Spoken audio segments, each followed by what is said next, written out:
Welcome to the Reschool'd podcast, the show that discusses all the things that schools may have missed, with your hosts AJ Kuti and Jason Gordon. Hey everybody, we're back. As you all know, hopefully, we are the Reschool'd podcast, the show that discusses the things that schools may not have prepared you for. Again, I'm AJ. As always, my co-host, Jason. Jason, how you doing? Doing great, AJ. You know, we are in the midst now. Obviously, when this comes back, it won't be on. But we're in the midst of the Olympics right now. You've been watching any of that? Oh, I've spent my every evening watching it. I love the Olympics. My favorite time of year, I believe, or favorite time every fourth year. I love the Olympics, winter and summer. Did you have one of your favorite? Let's call it. Do you have a favorite uncommon Olympic sport? Like, you know, obviously the swimming and the gymnastics and those kind of things are pretty common. Do you have one that's a little less common? Less common. I don't know if it's as popular with others as it is in our household, but I love the diving. I think it's amazing. You know, individual, synchronized, just the longboard, the high dive, all of it's just, those I love synchronized, man, are incredible. My gosh. I couldn't do that. I'm not to give away anything, but I just watched the male, 30-foot platform diving, synchronized diving. It was awesome. Well, give away anything. This will be out before or after the Olympics are over, so spoiler alert's not necessary. No, mine's fencing. I love fencing.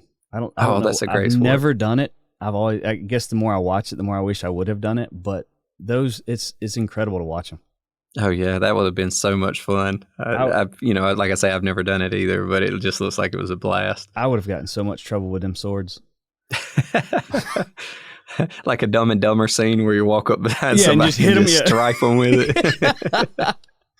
Well, last episode we talked about internships and the importance of those. And this episode we're going to be talking about studying abroad. And I guess you can say the importance of studying abroad, maybe, depending on your situation. So you down for that? Oh, absolutely. I'm excited about this one. Cool. Well, before we jump in, though, I do want to remind everybody, visit us on Reschool'd.com. That's Reschool with a D, not an ED. Check out our latest episodes, our series, what we're adding to it, things like that. If you have something to tell us, reach out to us. Our contact information is down there. Tell us about things that have happened with you, things you want us to talk about, things like that. Of course, our social media handles, we're on LinkedIn, Twitter, Facebook, all of those. We're Reschool'd Pod. And then, of course, on your favorite podcasting apps. Find us, follow us, like us, get notifications of our new episodes. And there you go. Awesome. Well, let's jump into the quick question of the day. And again, dealing with studying abroad, I want you to think back to your college days and put money aside. Let's take money, the variable of money, out of it. What is one study abroad program you wish you could have done? Oh, well, I was so into study abroad, I wish I could have done everyone that ever existed. No kidding. So if I were going to rank them of places I wish I had been able to go in college, I would probably put Cuba at the top. Well, that would make sense, yeah, based on what you've told us. Yeah, you know, I was a Spanish culture, history concentration, well, really Hispanic studies, but Cuba was a closed-off environment. You know, our college had the first study abroad program in Cuba since the whole prohibition aspect came about in the 60s. Oh, wow. Yeah, so there was an opportunity there. It just didn't fit the courses they were offering, didn't fit what I needed at the time and things like that. But I really wish I could have gone on that one. And that one, I mean, it was a possibility. It wasn't a pipe dream, you know, of some, you know, foreign study that really didn't exist. I could have done it if I'd allocated my resources and time appropriately, and I wish I had. But again, with the classes and what I needed to take, the credit and everything, just didn't work out. Well, when I read this question initially, I was thinking, well, I would love to go to like Tahiti. That would be awesome. Like Tahiti Tech. I don't know if that's a school, but it needed to be. But I think really and truly what I wanted to do on a study abroad semester was to do a semester at sea in the Mediterranean. Oh, yeah. Go on a cruise ship and go to different ports for a week here, week there, learn about different places. I figured it was going to give me the most. And I actually looked into it too. I mean, this is a thing. And I looked into it, but I couldn't do it. I mean, I had too much going on at the time. I think I was playing soccer at the time too. So I just couldn't do it. But, and they also have teaching abroad semesters and options for professors, which was really cool until you realize, when you have kids and, your wife's here, it just, you can't ask your wife, hey, honey, I'm going to go for a full, 4 or 5 months to have fun on a ship, and you're going to stay here with the kids, and I won't see you. I don't think that would work out well at all. Not even a little. Before becoming a professor, I entertained management consulting, and then just looking at the life being gone all week, and it just wasn't something that even looked feasible to me. Yeah, no. And so I wouldn't, and honestly, I wouldn't want to do it without them either. So yeah, those semesters at sea that you're talking about, those are really interesting. Most of the time, I think they're for science majors, though, aren't they? Yeah, I think they are.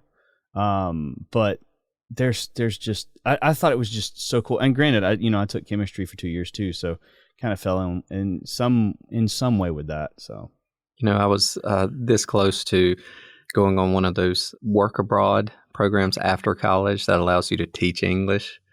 And I ended up not doing it. I went on to law school right after college, but it's one of those things that I had on the bucket list that I wish I had the opportunity to do. I did when I was in college, when I did a study abroad, I did do some student teaching. I was a professor's assistant while I was studying abroad on one of my excursions. So I did get a taste of that, but I wish I could have done it for a long-term program. Yeah, the study abroad whole aspect of it is a really cool thing to think about, especially like we were talking about. You're in college, you're young, you want to experience life. I tell my students a lot that, and this is not a plug for one major or anything like that, but obviously I know accounting. The Big Four accounting firms are really good at setting you up with appointments to countries that you may want to travel and live there for a couple years, through 2-3 years. They'll allow you to say, okay, this is where I want my first choice, second choice, third choice. And they'll actually, from what I've heard, they'll work with you and trying to put you in those countries that you would like to live, just to get more experience and have that fun aspect of it too. Well, I'm sure that's a huge draw for, the most qualified recent graduates, because that does seem to be what the Big Four accounting firms suck up, right? Mm-hmm. The people coming out of their MAC programs that did exceptionally well, highly motivated, that type of thing. Well, let's get into the main topic, and let's just start off by this, because let's just throw everything out on the tables. Jason, tell us about your study abroad experience. Like, where were they? Because we know you've had them, and we both had them. How long were they, and et cetera? In college, I had 2 study abroads. Okay. My first one came during a summer, and it was an 8-week program. I stayed for an extra week during the summer, and I got 6 hours of academic credit in San Jose, Costa Rica. Now, I got to travel all of Costa Rica, see the different beaches and things like that. It was an amazing experience. But the best part is, on my study abroad, and like many of them, there are different types, and we'll talk about this in a minute.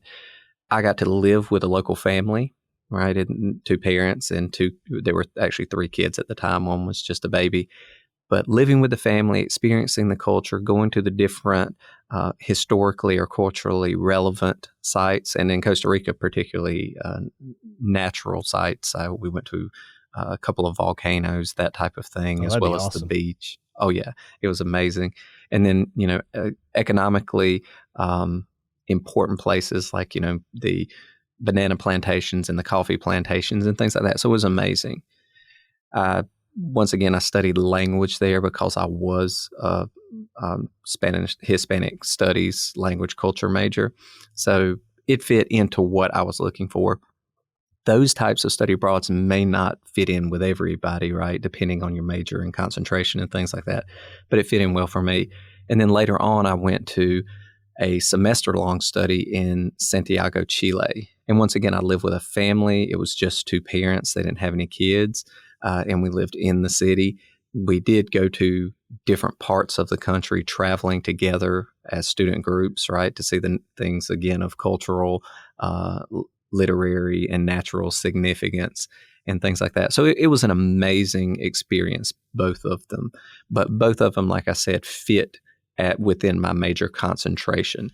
And oftentimes that won't be the case for, say, you're a political science major.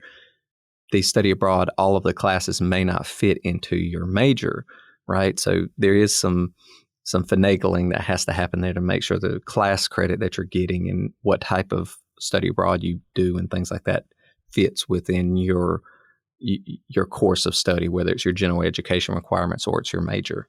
What about you? I know you had a unique study abroad type Mine experience. were a little different than yours because yours seems to be, like you said, you had one in the summer, one in the full semester. Mine were just a single class. So mine were like a week and a half to 2 weeks.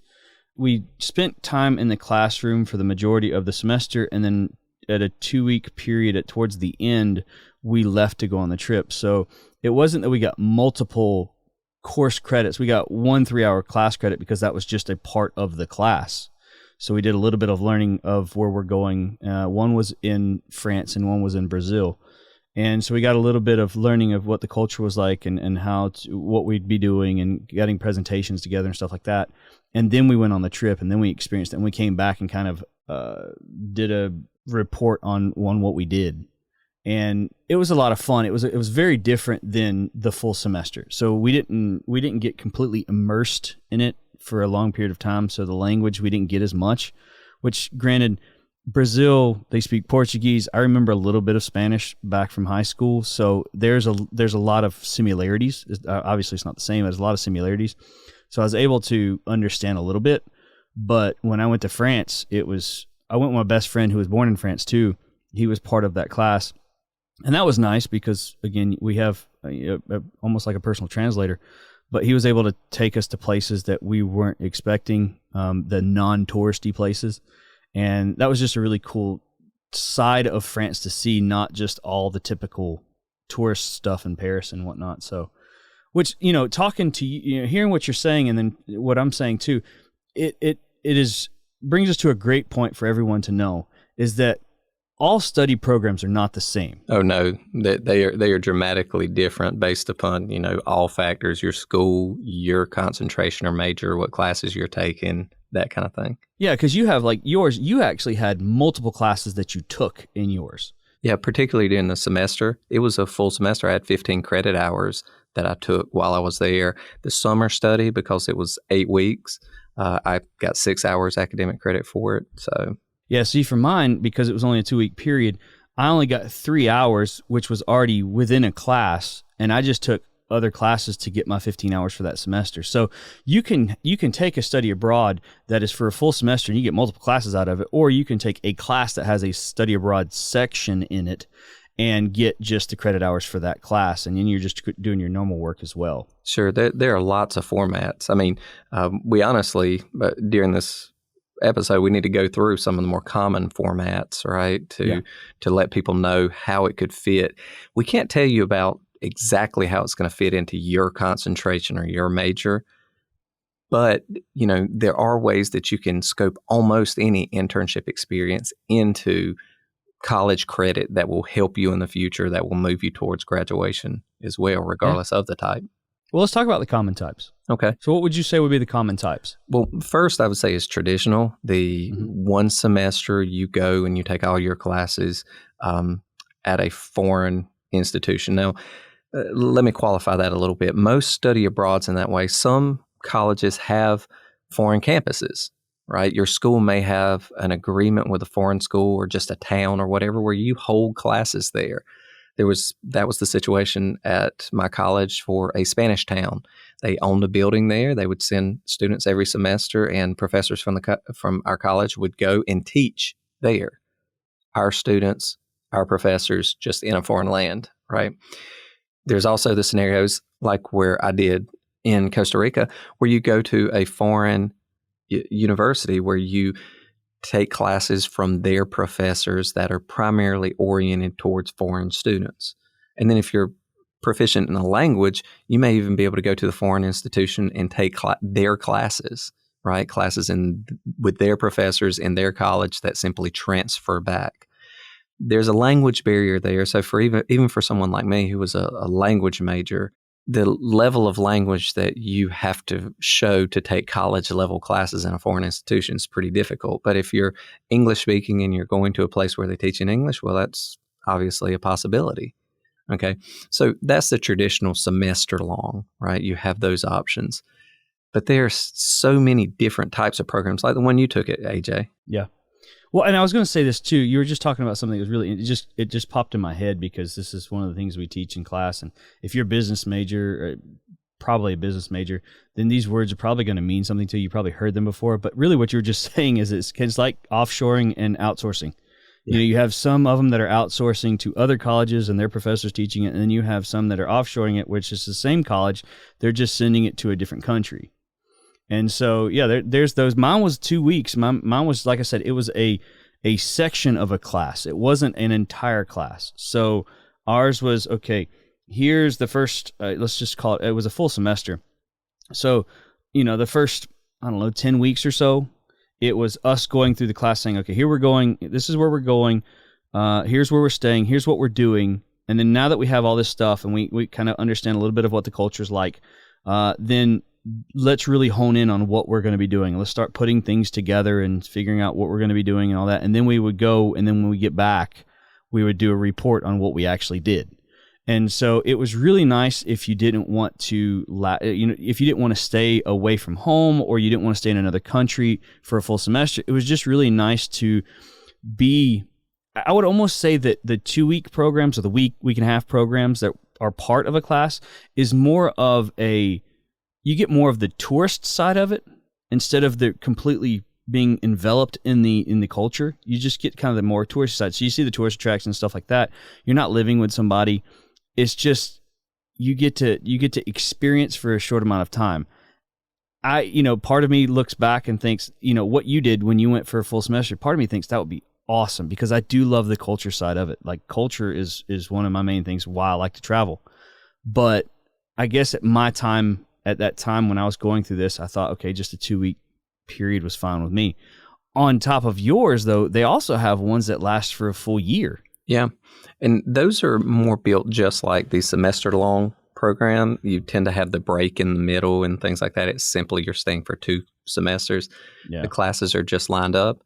One interesting thing, though, that we're bringing up, and we're obviously not covering all the various types of studies abroad that could be out there because every school does something a little different. There are private organizations out there that organize studies abroad for schools. So schools will simply recognize their program so you can go and do it and transfer credit back in. There's even programs out there that go to schools and try to solicit professors at that school to put together a cohort to take on a study abroad. And the program that solicits them basically arranges everything from travel to where you stay to meals to excursions and everything. And the professor just focuses on coordinating the students and teaching the classes. So there's all sorts of types of programs out there. But I think the point we need to make here is this. You need to learn what is available out there at your school. And then outside of the school, go to the International Studies Office or the Office of Internationalization, whatever they call it at your school, and ask them about the various types of programs that exist, things they've seen before, and then do some internet research. Because so many people, I think, don't study abroad because they think, well, when you break it down and say, look, there's various hurdles. There's time, there's money, and then there's how does it move you forward in your academic career, right? Does it help you graduate? Does it go towards a minor or a major or something like that, or complete your general education requirements? So all of those are hurdles, right?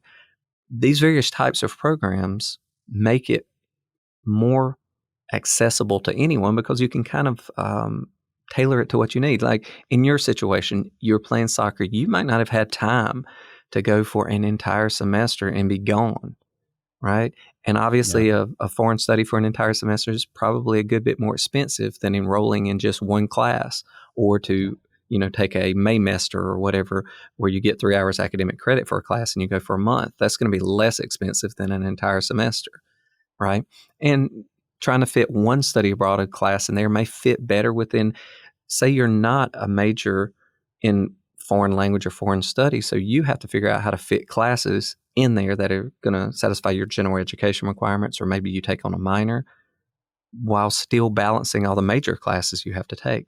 So there are so many options out there for study abroad, for how you use it, for how it's going to move you forward, and how you can overcome those various obstacles to having that opportunity. And I will say this before we move to the next question, and that is, be sure that if you're taking, especially if you're going with a third party company that does studying abroad and stuff, and you're not going through your college specifically, make sure you take the time to make sure those credits will be accepted by your college. Absolutely. That's the importance of the Office of Internationalization, or whatever they may call it on your campus. You want to make sure, because you don't want to just pay this money and not get anything in return other than just the experience. You want those hours as well. Right. And, like I say, they're going to have programs, but you're also going to need to do your research ahead of time, so you take particular opportunities to them and say, how will this work? Because oftentimes you have to coordinate with your school as well, right? When I say your school, your particular college within a university or your particular program, and make certain, hey, yeah, this is a valid program. It's recognized by whatever certifying sources are out there. But also, is it going to transfer in as a class for you? And that's something to talk to the registrar's office about, and your particular dean's office in your college or department.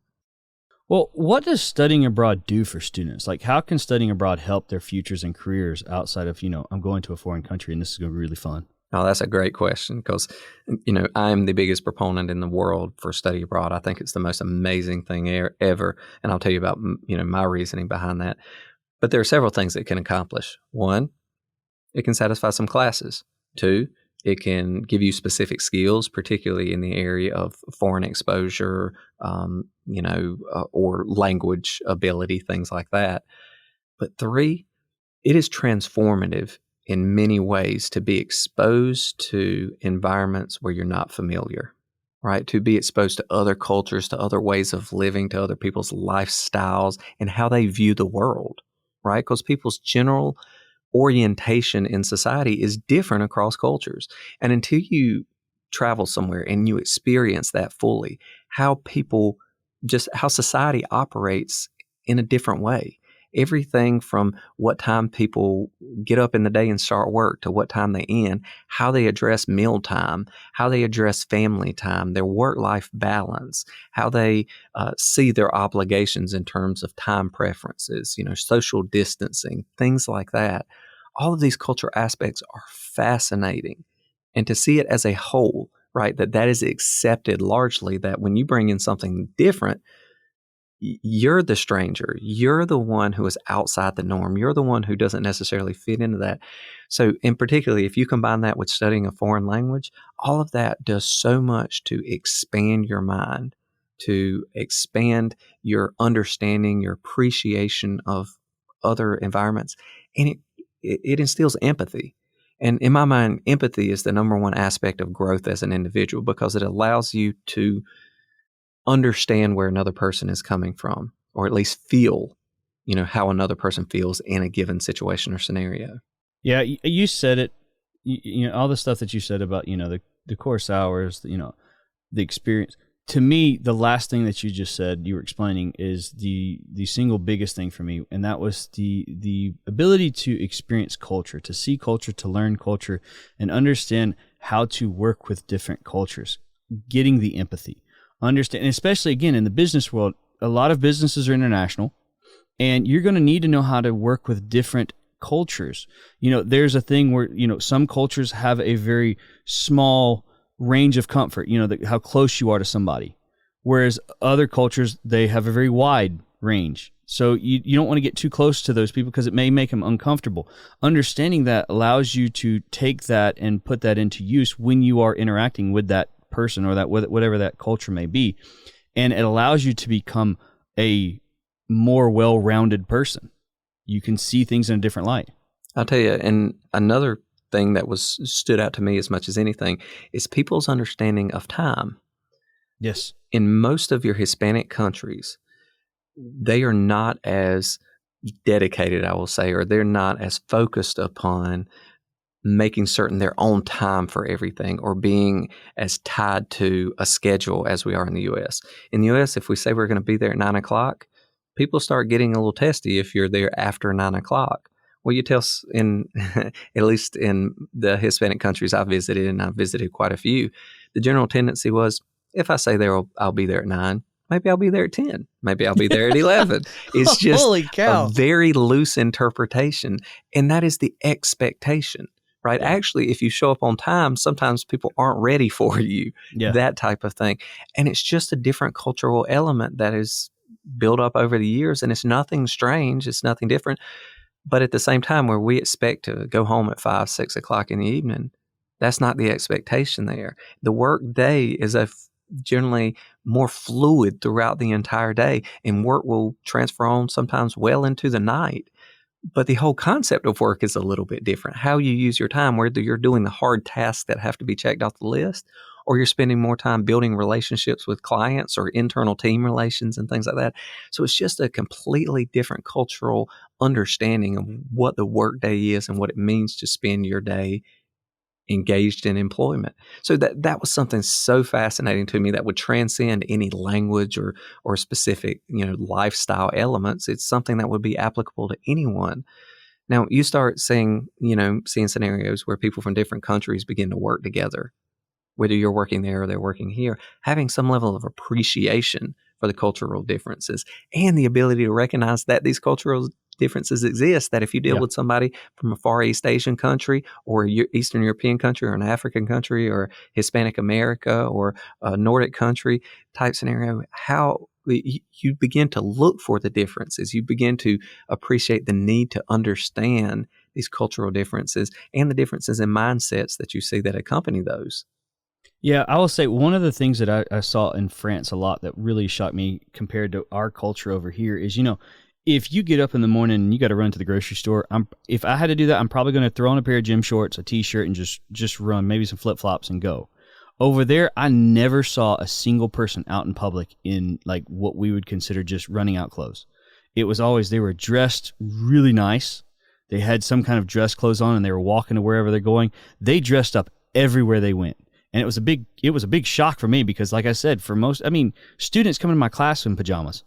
It's nothing. It's no big deal for us. But over there, man, you would never see that. Oh, in Hispanic countries, you rarely see someone dress down for the business day, right? You dress up fully in full business attire to go, just to your day at work, even if you're not going to see anyone else. So yeah, just simple things like that. Start to surprise you, but that comes down to a cultural difference as to perception and status and class associated with the way you dress and things like that. Well, let's get to probably the biggest hurdle for students when it comes to studying abroad, and that is how much do they cost and how can students pay for them? Well, they're expensive. Yes. And they're more expensive than ever now, I believe, just by virtue of, more people are doing them. It's just more expensive to travel, things like that. But I would say most study abroad programs for a semester is somewhere between $7,000 and $15,000 for a program fee, and that's for a semester. Mm-hmm. Okay, and then you still have to pay your tuition at your university for that. Now, you may not have your technical fees or things like your accommodations or food or things like that. Athletic fees. Right. So you can always expect a tuition element and then you can expect a program fee element. Okay. And the tuition will vary as to whether you're paying tuition at the foreign university and transferring credit back in, or whether you're paying tuition at your school. So between those two. And, your shorter programs, your individual classes, you may end up being able to do a study abroad for $1,000, $2,000, $3,000, inclusive or exclusive of your travel costs. And I would venture to say too, if you're going through your college, there's probably going to be some kind of discount because they're probably going to help you with some costs. Some kind of the academic costs. Whereas if you go to a third party, it's going to be probably a bit more because you don't have that college connection. Right, and the tuition aspects. Well, what does it cost tuition wise at your own institution? Maybe you're an in-state student at a state school or something like that, right? Also, it's going to be a little bit easier if you're going with your academic institution to get financial aid, right? Loans, apply your scholarships to that program. If you're going with a third-party entity that may be located outside the state or something like that, it may be difficult to apply your scholarship or your student aid to it. So that's something you'll have to work closely with your financial aid office about in terms of how you can allocate things like scholarship and aid. Well, in terms of paying for them, I look at it in three ways. You can either pay for it in cash, pay for it with a loan, or pay for it with a scholarship or grant. That cash is about it. I mean, yeah, cash is just out of your pocket. Now, granted, they're probably going to have a lot of them will probably have a payment plan, I would imagine.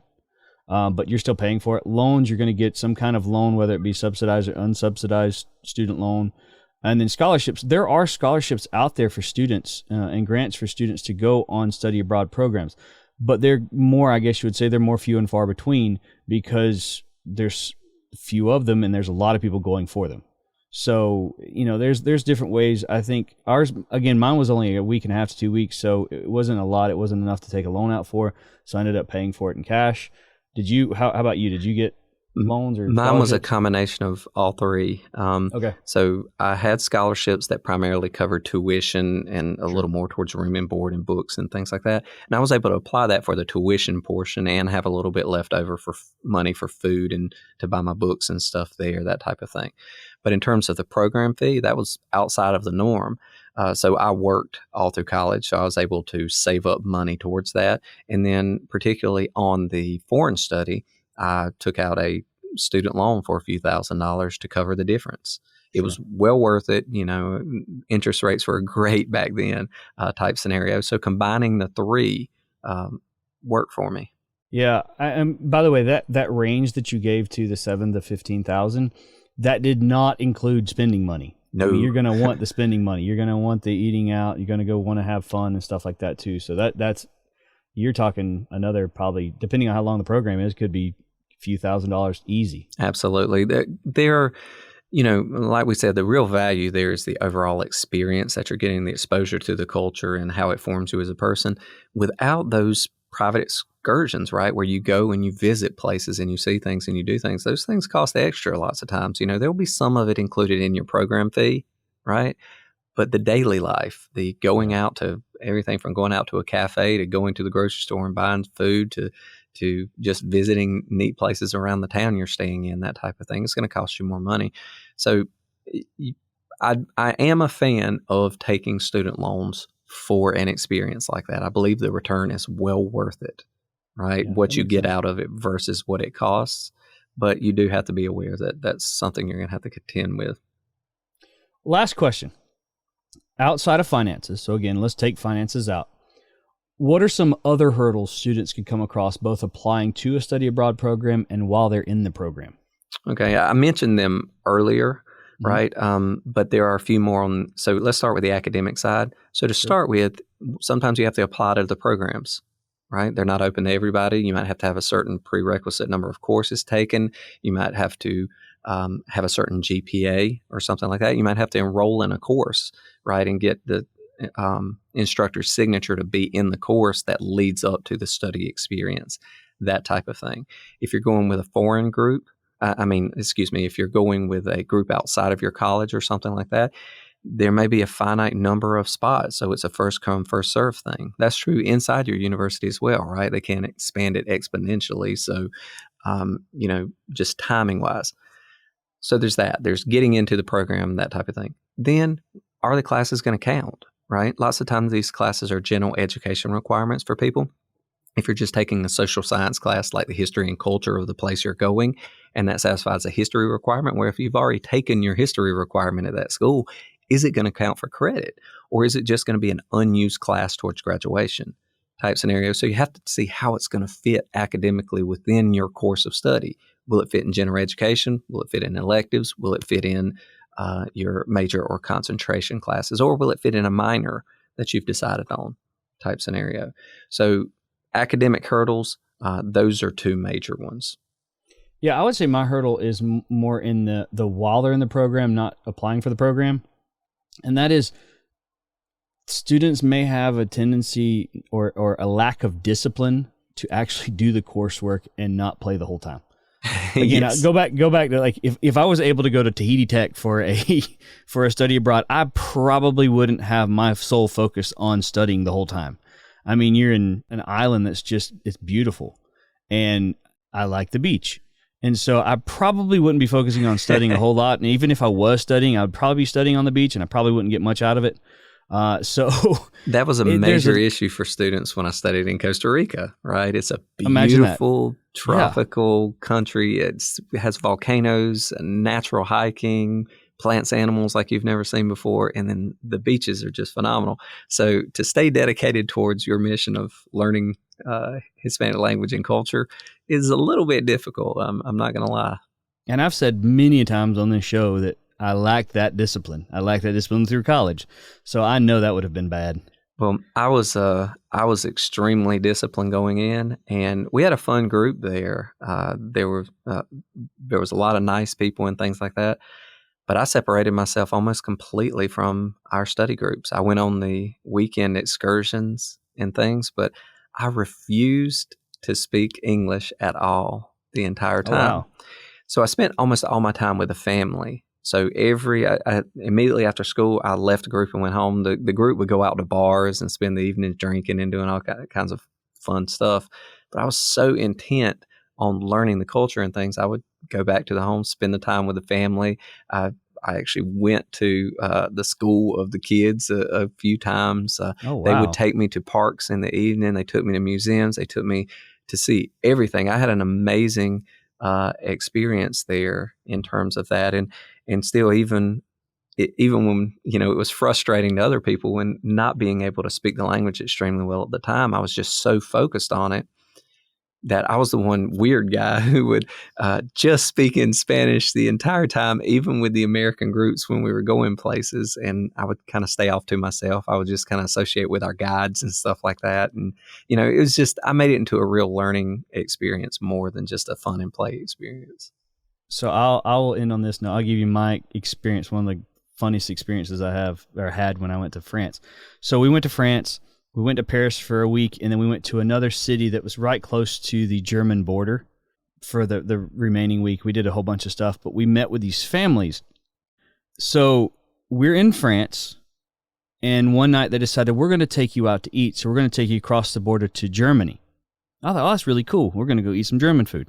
No, the restaurant they took us in Germany out of France was a Mexican restaurant. So I was like, oh my, and for me, I'm like, I'm at home. Like, this is the greatest thing ever. But to have Mexican food with German beer when we're supposed to be really in France, it was the highlight of my trip. I loved it so much. Although Mexican food in Germany does not have cheese dip, which was a big, it hurt me a little bit. No, that's a funny story. Yeah. the blend of cultures via Americanized food. I like it. Oh, no kidding. I figured they looked at us and went, you probably like Mexican food, don't you? Well, that's been a great show, man. Next week's show is going to be super special. Like, this is the first one that we'll ever have done this before. Hopefully we'll continue doing this, but we're actually going to have a special guest. We're going to be talking about Greek life. And since Jason and I, neither one of us have any experience in Greek life, we figured it would be a good idea to bring on a special guest that has a lot more experience in that. And she is a wonderful guest. She's a great dear friend of mine. And so I think you're going to like her. But before we leave, Jason, you got any parting words to say? Just want to remind everybody that visit our website again, drop us a line, tell us about the exciting things happening with you or things that you want us to talk about, because that's why we're here. We're here to talk about the things that interest you. Yeah, man. Well, until next time, we hope to see you then. Goodbye. Take care. Thanks for listening to the Reschool'd podcast. Be sure to head over to reschool'd.com for news and other information on things we're getting into.